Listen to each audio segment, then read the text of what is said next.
Millions and millions of women have wondered what their spouses have been up to. That's right, boys and girls. Modern Warfare 3 just came out. You'll see them in a week. Is that a controller in your pocket? Or are you just glad to see me? Both. This is Tru Tulsa. Welcome out. Thank you. Yeah, welcome. Big week. Big week. Feeling huge, really good. Huge controller in the pocket week. Yes.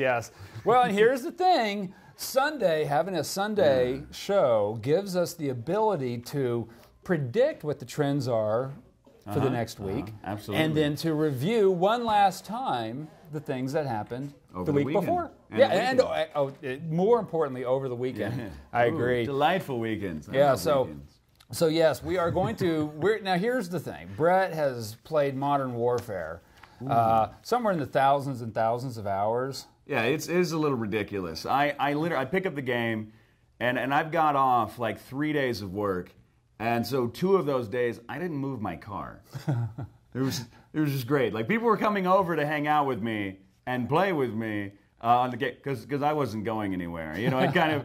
I absolutely. I think I once I'd reached like 2,000 kills or something. Then I was like, all right, I gotta go. Do something productive. So we're going to go in great length with an expert about the Modern Warfare 3 here later on in the show. The noob tube. In fact, we're going to get to that real soon, but I want to give you guys an idea for what we're going to be talking about.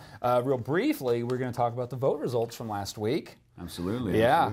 We want to talk about that Oklahoma State. Win? Yeah, well, and is your team winning? We want to talk just a little bit about the Oklahoma State Cowboys. Absolutely. Go Pokes! Go Pokes! Go Pokes! Absolutely. And then we're going to uncomfortably talk about the Joe Paterno situation.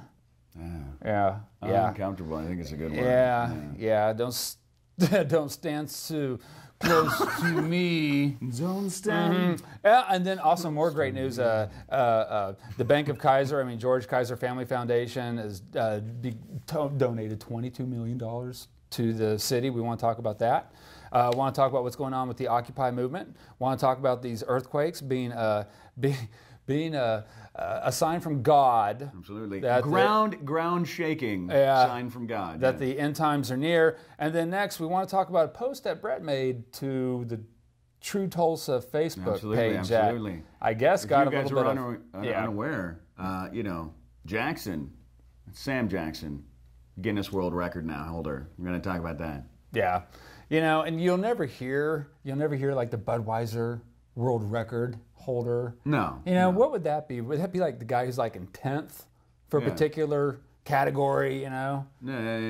Hard to say. He's definitely not the most interesting man in the world. No, he's not. But the most interesting game in the world is Modern Warfare 3. Now, I'm a big gamer. Very, very in the sense that I play sexy. one game and I beat it to death because all I have been playing is Halo 1 for the last 5 years. And Classic. Well, that's it. And I was brought up on Atari and Pong. So anything that nothing says, what happened to my weekend, like 3 bars and a dot. I remember playing it with the first friend that had it was Doug, and that would have been in Yuma. And I think that would have been 1978. Now, see, I had an Atari at one point in time. Well, no, this is Pong. I know, but I had the cartridge Atari system. Now, I got this at a garage sale. Obviously, I do it in here. You got it used. I bought it new. Yeah. I saved up my money, and I bought it new for $110. I did get a new Nintendo. I started off, I was a Nintendo kid. Yeah, I can see that. Because I was a Super Mario when Brothers. Nintendo came out, what were you, 4th grade? I was young when the Nintendo launched. Yeah. Okay. And so when that came out, I still remember how many blisters that I had to figure out what to do with, because those controllers, the rigid buttons, but I didn't care. It was like, yeah. Back then, you didn't know when to stop playing video games because chicks wanted to hang out with you. That's it. Yeah, really, yeah. And in 4th grade, you didn't care either. Well, I do not remember video games being a huge chick magnet. No. And oddly enough, still not. Still not. If you have a girlfriend who's playing video games, I don't know if you should be really scared or really happy. Now see, here's the thing. Chicks dig video games, right? Yeah. This is a new thing. All right. You know, like the younger girls that I hang around like video games. A lot of them like video games. In fact, they'll challenge me to playing Modern Warfare and things like that. Kid you not? Really? Right? But the girls that I hang out with who are older, no. They look at it as if it's a boys only club. Isn't that crazy? Times are changing. Times are changing. Well, maybe it had to do with the ability to choose your own character, more of like Barbie up your Modern Warfare character. Yeah. Well, in other words, Avatar? instead of playing a game with kind of like a narrow cast, that is, you are Dirk Darling or whatever, the guy from Sword Quest or whatever it was. In other words, you're not a little girl trying to be like a middle-aged Italian man trying to save a princess, which is kind of gay. Absolutely. If you think about that. Absolutely. And so I wonder if being able to I spent the majority of a youth after getting the Nintendo trying to save Mario's girlfriend over and over again. You owe me, bud. Yeah. You owe me. Yeah. Where's the thanks? Where's the funding? No. Too? Just Tron. Just bitterness from Tron. You users hate us robots. Well, no shit. Look at you. Little collection of electrons. Absolutely. The best thing God's ever made, and you. Yeah, you think Luigi's got your back? All right. Anyways, so you like this Modern Warfare 3? I'm taking. Oh man. And here's the thing.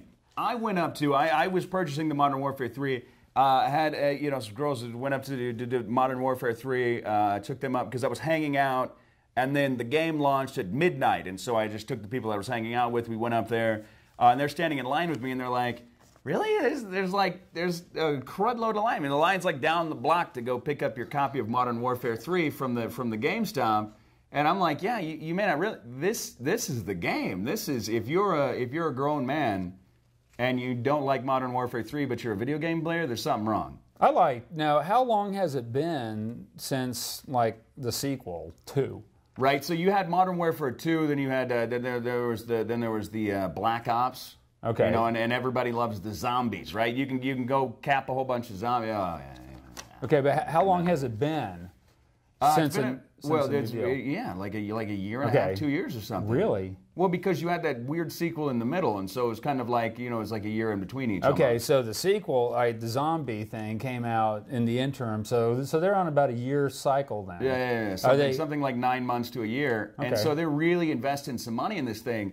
If you haven't seen it yet, there's a phenomenal commercial that they've hired all sorts of all sorts of high-dollar actors. The thing looks like it's a big-budget movie production, and I was just blown away by this thing. I posted that thing up. Phenomenal. The thing's got like 12 billion hits on YouTube or some craziness, and that's just the commercial for the game. I don't even want to know what they spent on trying to design that thing. What is different about Modern Warfare 3 that you might have seen beta tested in the zombie version that's different from 2? Okay, now see, the thing about 3, what I love is they've managed to come up with integral maps that allow you to operate in multiplayer considerably better. They've come out with a better gaming system, a better point structure. As you continue to use things, you can level them up. And so when other people see your screen as you've killed them repeatedly over and over again, they get to see all the cool things that you are using to kill them with. I love it. But now you in our pre-show interview we were talking about this, and you mentioned now can you shield your gun so that they cannot see what it is that you're killing them with? No. See, now okay, the thing is, I did not understand. Okay, that. so when you in Modern Warfare 3, the thing that I like is, right, every single person who plays first-person anything, who plays games online, absolutely can't stand people who camp. Right now, this is people who aren't playing with any skill level whatsoever. They're sitting in a doorway waiting for somebody who's actually trying to do something serious. And just whack them over the head, and they just shoot them with a shotgun as you run around the doorway. What I love about the way they've set this game up is, if you're wondering where that kill came from, you can sit there and watch their screen the last 5 seconds before you got shot. So that and way, so you can see, oh, that little guy's in that hallway, and so you run by that thing and toss a grenade in there, and then send that little 12-year-old who's camping on his merry way. Yeah. Now when you're playing, do you have the headset on? Oh yeah. Oh, I love the headset. I mean, like all the time. Oh, I love it, and I love to hear people talking trash. Stop killing me, man! Stop killing me, man! I'll say, stop dying, man! Stop dying! You're making it too easy for me, sir. Sir. Can you tell? I mean, these kids that are absolutely just. No, I'm not going to say they're kicking your ass. That'd be unfair. There are people. I mean, no matter how good you are, there's always somebody who has no life that plays better than you. Okay. Well, all right. Well, okay. Good. Then say like you're encountering. I mean, how many of these people you're playing against, their voices have actually gone through the change? Right. Now, here's the thing. Some are like grown men who are like firefighters, Marines, veterans, soldiers, right. That sort of stuff, who just enjoy the game because it's fun and enjoyable. There's a lot of people, though, that you'll hear it, and I just love it. They're trying to talk trash, and it makes me laugh because they sound like 12-year-old girls. Like a chipmunk threatening They're like, you. I'm going to kick you. I can't. Mommy, I'm playing the game. Leave me alone. So it's kind of like Butters. I'll take out the trash later. Yeah, it's like Butters getting up in your grill or something like that. I love it. I love it. Just doesn't work quite as well. But that is a phenomenal game to play. Are the weapon sets the same for 3 as they were for the? No. They've added in all sorts of new things. You got new toys, new ways to kill, new ways to dominate. And they've reorganized it to further the skill that it takes for you to kill people. So you can't just like have 2 of the best weapons ever without upgrading everything. And I love it. All right. So I mean, can you go into a session with the classic? Weapon set, or are you only have the new stuff? You start off with 4 or 5 presets. You can go in there and just get in the game. Give you a tale of things to come. So and then you progressively get to upgrade whatever you play. Now, are you still choosing your weapon set based on your class? Like an engineer has a different weapon set than a sniper. Right. Kind of like that, except for broadly speaking, right? Yeah. Now they've set it up to where when you kill X number of people in a row, of course, then you get some phenomenal, sky bombers are coming in and dropping, nukes on people. It's great. It's phenomenal. So now, are you talking about actually calling in airstrikes? Oh yeah. Okay. Right now you can either play offensively. Now you can add in things like anti-airstrikes and stuff. So you can, if you're playing on a team, you can actually play defensively as well as offensively. I love it. Love it. All right. I never play that way. That's no fun. I want to go kill people. With the extra programming, can you have more people multiplaying? Yeah, you could do like ground warfare. You can have like 18 people on a map and just go after it. So can you have more people? With Modern Warfare 3, or are they still kind of? It's about the same. Okay, you didn't know. When you get more than like 20 people on a map or something, it gets a little ridiculous. It's a riot at Penn State or something. Speaking of riots at Penn State. Yeah, we'll get to that. I just want to make sure that you got that you're able to express, everything that you've learned in the past week of. You haven't picked it up yet. What a joy! All right, now that's for the PlayStation, right? Absolutely. That's not the Xbox. The Xbox no. You can. That's for the Xbox and PlayStation. Oh, okay. Absolutely. But what do you prefer? Do you prefer the PlayStation? I like the PlayStation. I do like the PlayStation. It's not a money thing, but mind the money thing. I hate having to. I hate the idea that. Yeah, it's about the money. It's about the money. I really hate the idea that you have to pay $50 to play people online. For Xbox? Right? I think that's whatever the package is, you've got to pay. So for the privilege of playing people online, and on the PS3 you just click online and it goes and finds you a match and you're good to go. I like that turnkey approach. Right? Where you're just ready to rock. You don't have to sign up for the deal and everything. And we'll come back and we'll hit it here in a second. Enjoy the message from our sponsors.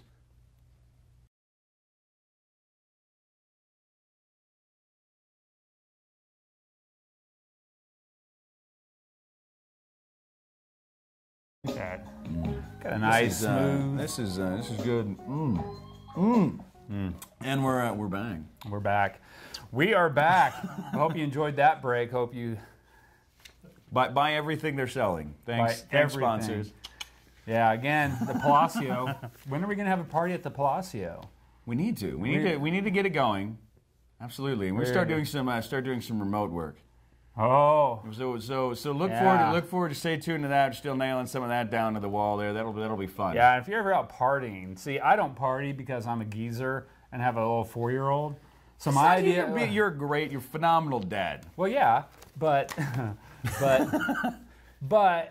we don't go clubbing anymore. Oh. See, like last night we go to the River Spirit, right? Oh, because my wife had her.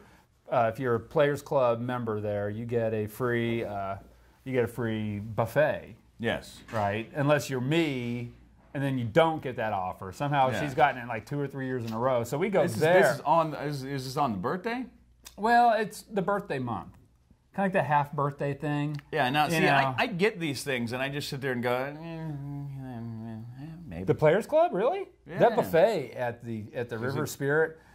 Now, it is good. It is good. You know what's fun, man? They've got that breakfast, that Sunday brunch deal where you can get the champagne and the like crab legs and stuff. Awesome. By the way, you should go down there and check out the crab legs. Well, check out their surf and turf night, okay? Surf and turf night, is that? Well, it was pretty good. And when you get done with that, you can go over and get some legs and eggs? Well, I was embarrassing my wife, I was embarrassing my wife. I was just cracking open these things. Well, anyway, have you ever seen these baby octopus? Baby octopus. No, we're not. We're talking. No, are we talking about calamari, or are we talking about baby octopus? No, we're talking. It looks like they've octopi. It looks like they're like squid fetus. Oh, pickled squid fetus. I got pickled squid fetus. Yeah, they were on the menu last night. I don't know. Why isn't that not being served at Subway? I'd love to get that on some. Like, can I get the pickled squid? They are 6 inch. They are as spongy and as awful as you could imagine. And I felt guilty. I'm one of these guys. If I pick it up, I'm going to try to eat it. I think the squid died for me. Some sort of messiah figure. I mean. What are you gonna do? He was just trying to feed you. He was like. It gave its life for me. I put it on my plate. The least I can do would be to chew it. But not if it tastes like rubber. Not if it tastes like rubber. No. Oh, so that was bad. So you all try and pull it. And if you're on a date and this ever happens, you just take Yeah. Well, no. I mean, eventually, I threw out enough food, okay, to feed a small village in Kenya. Okay. Did you feel guilty about it or no? Well, yeah, I did. Well, they probably would have even. I wonder if starving Kenyans, not everyone, but let's say, I wonder, would they eat it? Do you think they'd eat it? Yeah. You think they would? I've watched Man vs. Wild, and I swear to gosh. That's crazy. That guy, I've seen, I don't know how many times I've tuned into that show and I've watched the guy drinking his own urine to stay alive, right? And they're just like, I'm like, really? All right. And he does it because he likes it. I wonder, does he go into bars and just, like, hey, could I get a urine and vodka? Yeah, I don't know. The beef curry, was not good. The beef curry was not good. Everything else was okay. Yeah, normally it is exceptional. Last night I said it was okay. I like the crab. They got the crab's pretty good there, and then the little dessert bar. It's hard to f up that. Yeah, well, it is. I mean, it's crab. Yeah, but. Moving right along here, we had the advantage of looking back at last week. And last week, I told you, under no circumstances, vote for this bullshit that they were throwing out about the. And what happened? What happened with 75 to 25. People, that's not even close. Yeah. That just screwed up the audio for podcast listeners. It wasn't even close. Yeah. Yeah. But two of the initiatives passed. 2 of the initiatives. And they were pretty close. 50, I think it was 55-45. This shit went down 75-25. So, and remind people, what is this shit? This was the city manager and then the at-large city councilors. Okay, so we're wanting to add the city manager to have more power, right? No, the Tulsans for Better Government or for Professional Government. Yeah. This anonymous group of people. Yeah, and you could tell it's B because all of their advertisements don't list any website, any contact information. Facebook, Twitter, nothing. Come out of them! If you're dark, you cockroaches. Oh, and you cockroaches. I bet it really pissed you off Absolutely. that the people voted The light switch just came on, I guess. for two other initiatives. No, people were just not in a no mood. I don't think that's fair. You know, I think that, you know, like politicians should have like the 100 things, how they view them, yes or no or something, and have a website that you can go to actually see or something. I hate the millions and millions of ghost things that do ads for politicians that are just hateful, throw stuff under the bus ads, you know, national politics, anything, not necessarily this. And it has some positive names like Americans for a Better Tomorrow or something. and really all they're doing is just, you know, paying millions of... Oh, wait, what do we have? What is this? This is AmericanJobsForTulsa.com. Exactly the kind Sign of the thing. petition. No, but look, over here you can see Transportation Workers United, and it was probably printed up at a union shop. Fine, that's great. That's what we want. Yes. But you know what? If you've got it, I don't care that you have opinions. I don't care that they're different from mine. But when you're not willing to actually put your name on it, and you're just willing to blast people. Bullshit. That's not cool, man. No. You can't blast. Put your name on there so people can see who's saying what so that they can make their call about whether that's a fair statement or not. Now again, I love everybody. Let me make this point.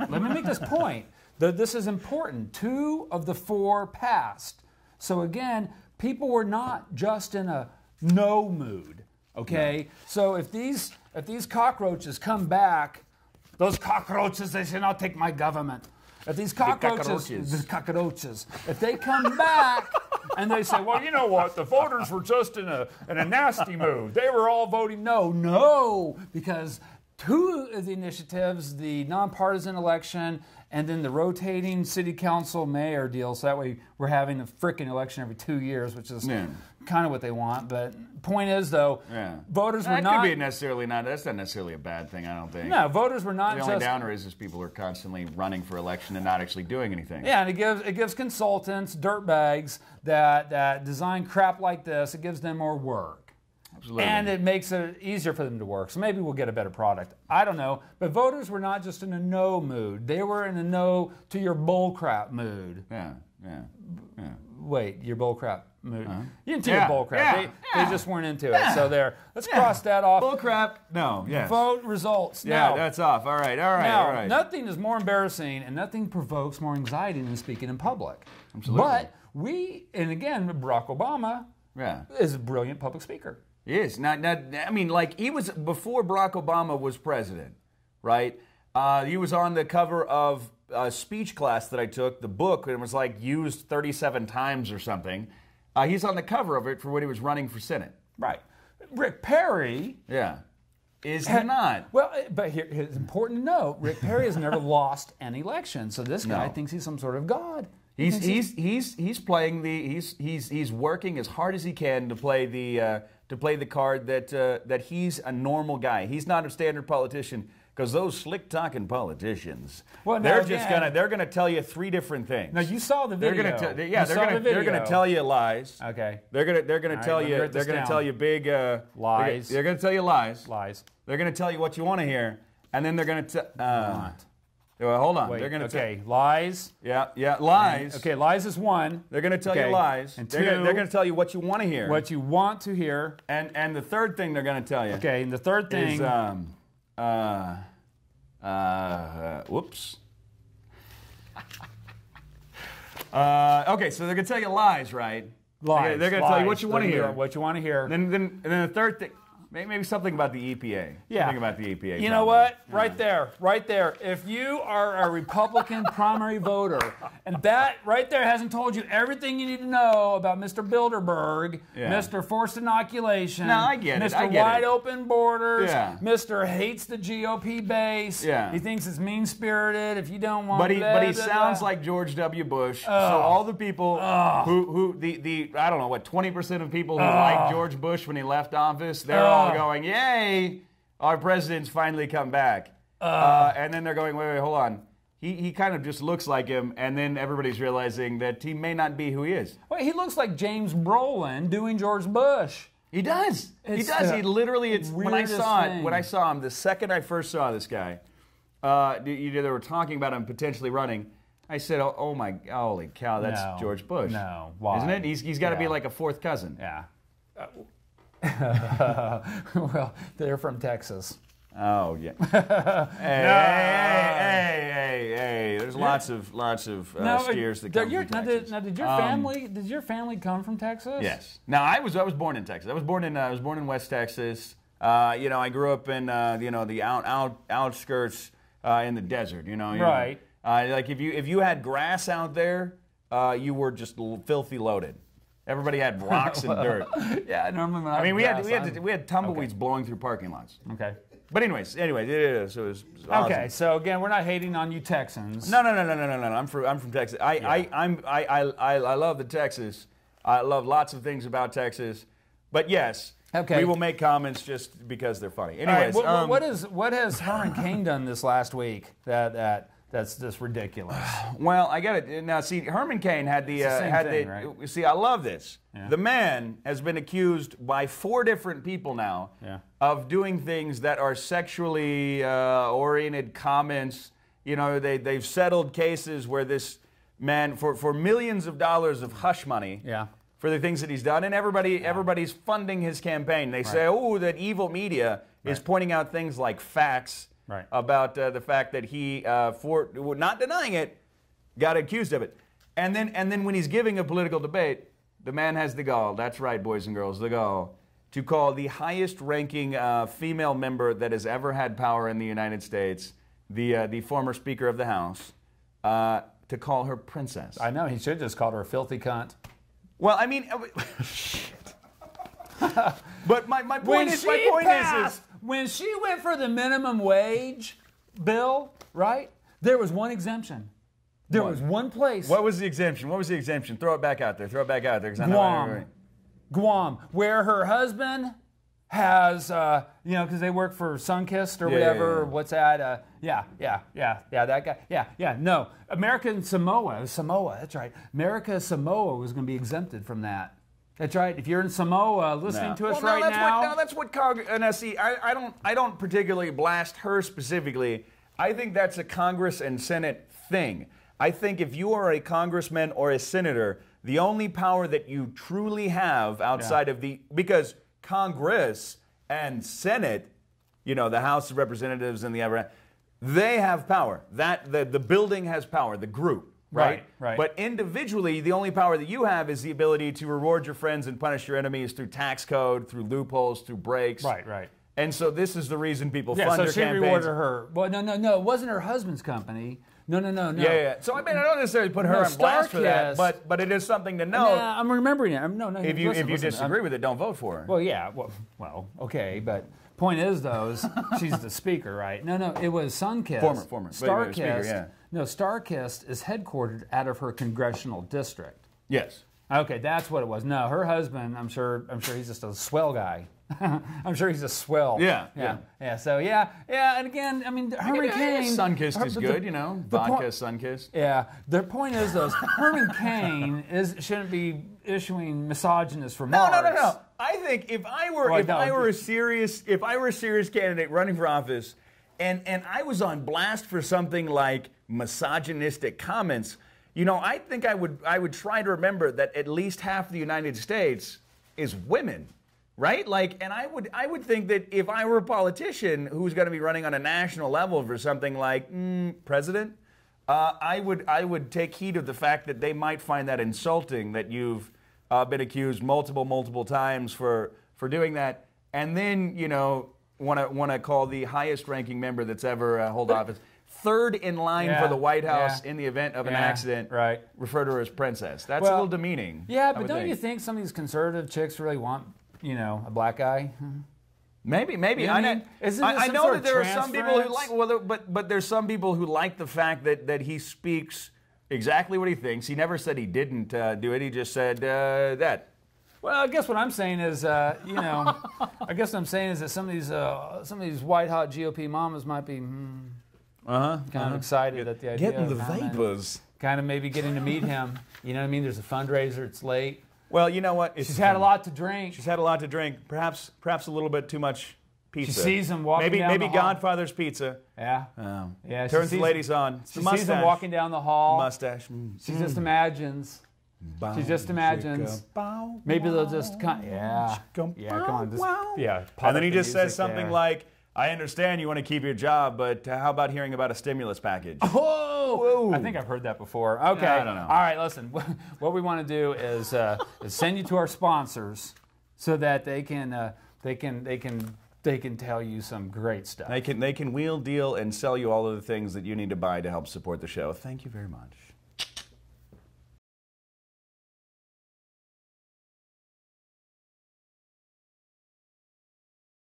You know, it have no lyrics, so we don't have to worry about it being offensive.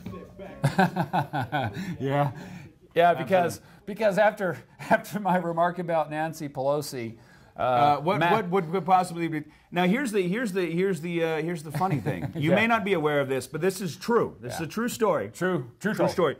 99.9% of all the cookies are eaten by 1% of the characters on Sesame Street. Where are the people occupying Sesame Street? You know, they're occupying everybody else's street. What about Sesame Street? You know, I think we're going to get angry emails about that about the beer on the flag. I'm not sure. Man, no, this is not an official flag. No.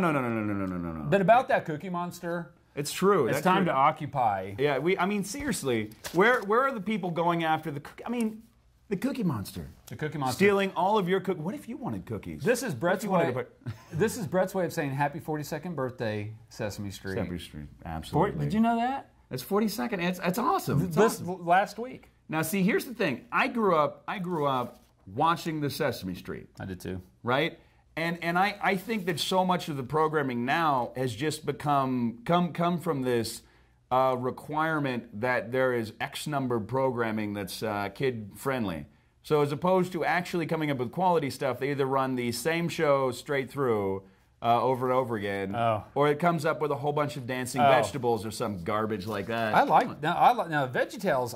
No. I love VeggieTales. Yeah. I'm talking about people in vegetable outfits dancing and singing things like "Eat Healthy." What is it?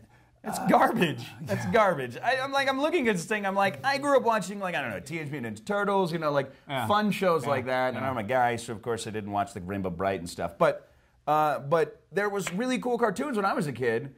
And where did they go? They're now just lame. All of them are stupid.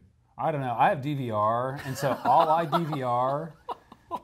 Well, I know I'm older, Bunny so I guess. And Tom and Jerry. Well, no, it was different because you grew up in a cable. See.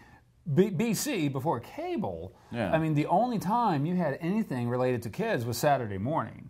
I mean, it was true. Well, I used to love waking up Saturday morning, and I'd run down to the TV to go watch, X-Men and all the stuff, man. I used to love it. That's right, because that was even before, like, Cartoon Network and Kubo. Yeah, there wasn't a Cartoon Network. You'd go, you'd turn on Channel 6, Channel 8, Channel 2, something like that, whatever, or the equivalent in Texas.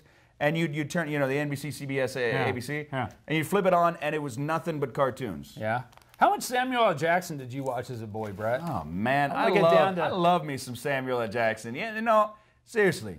I mean, anybody, speaking of Samuel L. Jackson, by the way, you may not be aware of this. Samuel L. Jackson, right? Guinness World Record has just named Samuel L. Jackson as the highest grossing actor of all time.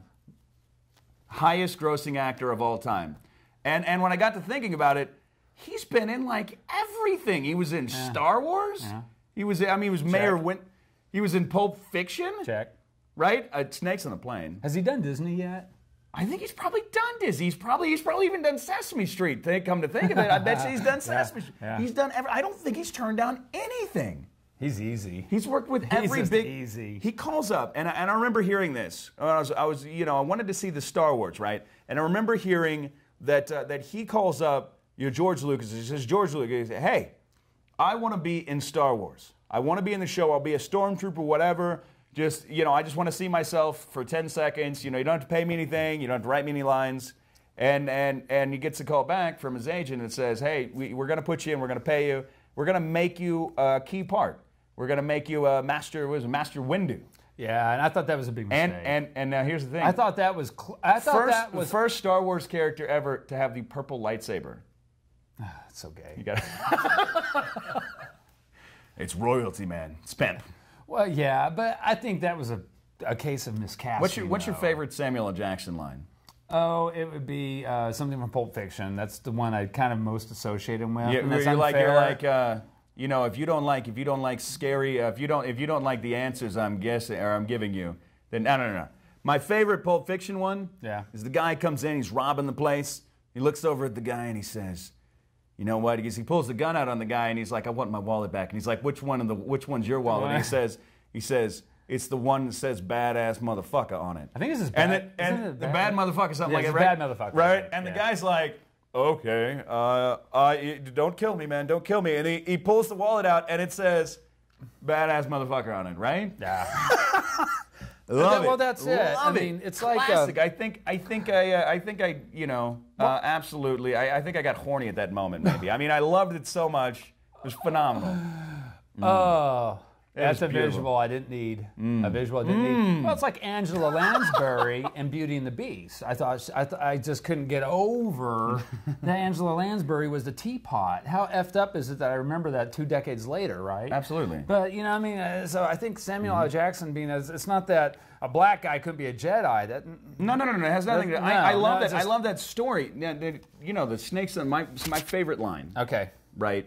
Is from Snakes on a Plane. Yeah. And the crazy thing about this line, right, is that bloggers asked over and over again for a Samuel L. Jackson style line that wasn't actually in the movie, wasn't in the Snakes on a Plane movie. They asked over and over again for specifically a motherfucking Snakes on a Plane line. And I love that when the thing came out, the snakes all over this plane, there's all this crazy stuff happening. And Samuel L. Jackson stops, looks at the camera, and says, enough is enough. I am motherfucking tired of these fucking snakes on this fucking plane. Oh. That's not what he said. Oh, yeah. That's not what he said. I don't know. Paraphrased. Yeah, you're not going to say it, are you? It's like a kid in gym class. What? You know, just drop the drawers. And you're like, no. I'm motherfucking tired of these motherfucking snakes on this motherfucking plane. There you go. Yeah. That said it. There we go. Drop the F-bomb. Drop the F-bomb. So anyway. Love that this is a web show. Yeah, well, exactly. And it is a podcast. And it's a podcast, so you know what? By the way, thanks for the viewership. You know, we're up to over 500 people. On the Facebook. 500 plus viewerships. Right. I love it. Right. Thank you for viewing. Continue to watch. Yeah. Now, here's the difference: is that we don't have to shout at that anymore because we're mic'd up. I know. But that's the thing, is that now that we're so used to like screaming at the camera, hey, you over there, because the mic is over here for the podcast, and that's what he's been feeding in. The phenomenal sponsorships have allowed us to get the lava mics. They added the HD cameras to expand. Yeah. So how about those Oklahoma State fans? I love any team every team that's in Oklahoma. I think I get that people fight, but as an Oklahoman, somebody who's lived here for 10 plus years, right? You're an Okie. I would like I like it when Oklahoma teams do well. Yeah, I do too. Right? I mean, I'm not only fans of Oklahoma teams, but I like it when Oklahoma teams do well. I tend to root for whichever team is closest to me geographically. That made the World Series kind of awkward. Absolutely. But Oklahoma State, outside. We got an easy basketball team now. If you're a geographic basketball fan, you can go Thunder, the Oklahoma. Oh, you mean for NBA? NBA. Oh yeah. I mean, again, the Thunder. I keep thinking that's like now the NBA. They're still under lockout, right? The NBA, they're still complaining about things. We're going to have what? No NBA season again? I don't know. Until they figure that out. I don't know. Way to take a card from the Oklahoma destroyed who? Nebraska? Was it Nebraska? 66 what we got, to guys? 6 or something. It was no last week. Last week? Like yesterday? They destroyed Texas Tech 60 to 6. And I know that we've got some Texas Tech fans who watch the show. Wow. So my heart goes out to you. Now what I'm finding, and it's like any other deal, once someone gets popular, everyone is like rediscovering their roots. Absolutely. Now, Green Bay wins the Super Bowl and suddenly everybody's a cheesehead. Right, exactly. Exactly. You pull out the Brett Favre jersey from like 15 years ago. So I've always been a big fan, right? And then you put it on and you dust your shoulders off because it's got so much on there because you haven't been a fan since they've won something. Well, here's the thing. Okay, if you're a guy, let's just say, and you have a windbreaker, and it has orange shit on it, like a cowboy or something like that. You should probably. I'm just kidding. You should probably steam it so it doesn't look like it just got pulled out the bottom of your closet. Absolutely. Before you walk around. Tune into the website for tricks on steaming jerseys. I'm just kidding. No. Well, and, in truth, though, I mean, it was one of those plastic ones, but you could tell. Hit it with some Febreze at least and throw it in the dryer. Come on. Don't make your friends think that you're only a bandwagon fan because you're only a bandwagon fan, oh my gosh! And again, we're all happy for Oklahoma State, but don't be a bandwagon fan. That's how you can tell somebody's a true fan. Like if you've been a Detroit Lions fan for years and watched them lose every single Thanksgiving for the last I can't remember how long, which they've done really well this year. But if you were a Detroit Lions fan, I would just say, you know what, man, that's a fan, man. That's a fan. If you're willing to wear the jersey and drive around with the bumper sticker, I wonder if they're going to be a Detroit fan when the Lions are like maybe in, I don't know, another mid-sized city that needs a sports team, Oklahoma City. Absolutely. Watch it. By the way, I would love to have an NFL team in Oklahoma. Well, I'd love to have it, but we're too close to Kansas City and Dallas. Yeah, but then Milwaukee, right? Yeah, that's close, isn't it, to Detroit and Chicago? Yeah, absolutely. No, not Chicago, but point is, it's kind of all in there. I don't know. I think that if Oklahoma were going to have a pro football team, it would have to be so heavily subsidized. Yeah. I mean, it'd have to be like a $500 million stadium. And Maybe because remember everybody for the Tulsa thing. Everybody was saying, "Oh, the stadium, the Oklahoma City Ford Center." No, the Tulsa's thing. The OK, the b.o.s Center, the b.o.s 2025. Right. Everybody was saying no. Everybody was saying no. This will make no money. This blah. It is one of the highest grossing per ticket seat stadiums for concerts in the country.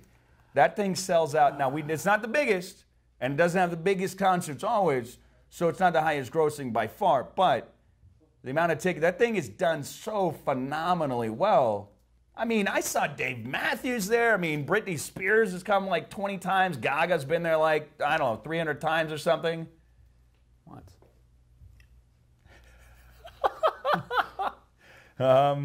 But I disagree. You disagree. Again, we're just going to have to agree to disagree because we haven't looked at all the numbers. We haven't looked at all the numbers. I haven't looked at all the numbers. I don't know the truth.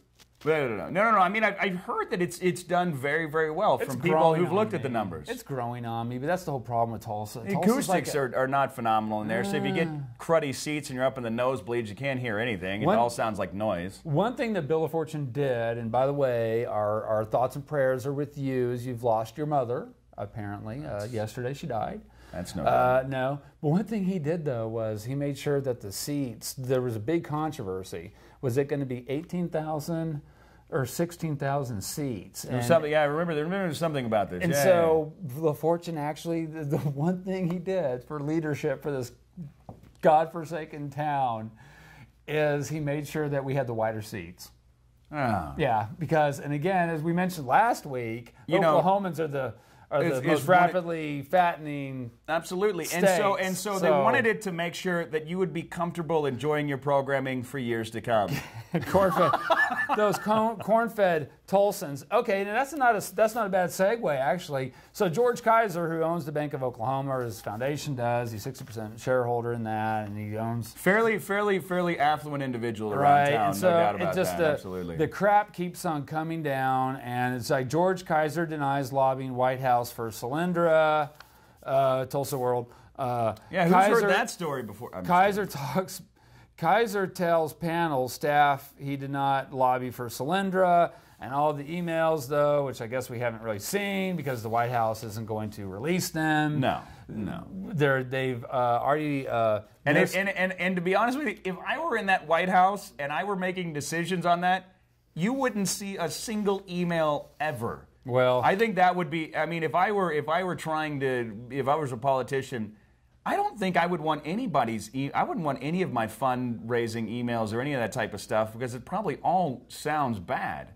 Well, exactly. I mean, you take something for every president, it would probably all sound terrible. Well, you're right. Now, here's the thing: is that what's been happening is that the executive branch continues to become increasingly powerful, and in this last week, the White House missed a congressional subpoena to turn over the documents to Congress. Yeah. Now, what the White House, which I don't like. I don't like non-openness, and I know that I say that, but if I were a politician, I would probably be closing that stuff off. But I don't like it. I want to know what's going on. I want to know why they're saying who they are and who they funded. But they've already set the precedent, though. Bush did by first of all by I don't know exactly how emails are national security, but come on. Well, what the White House has offered to do is to let congressional investigators see the emails, but not actually walk out of there with stuff. Yeah. So it seems like they're working in White, so they're all kind of squaring off.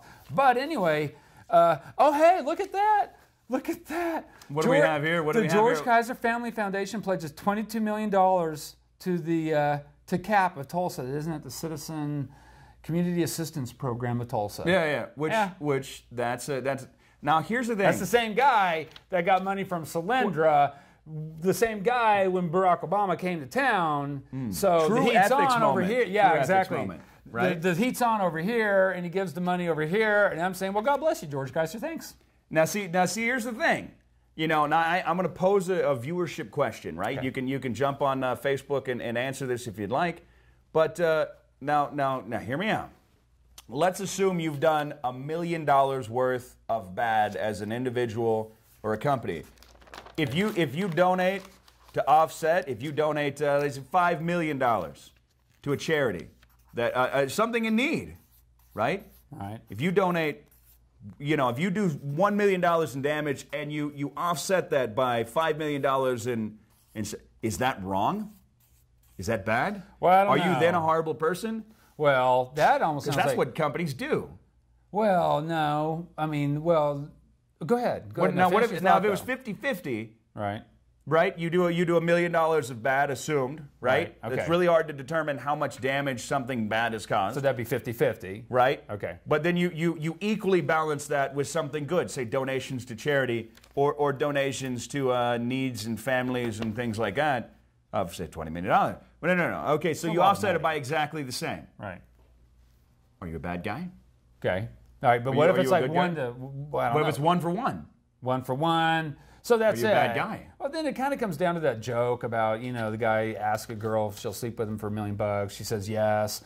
He says, well, what about for $1? She slaps him. She goes, what kind of girl do you think I am? And he goes, well, we've already established that. Right now we're just negotiating a price. We're just negotiating a price. Right.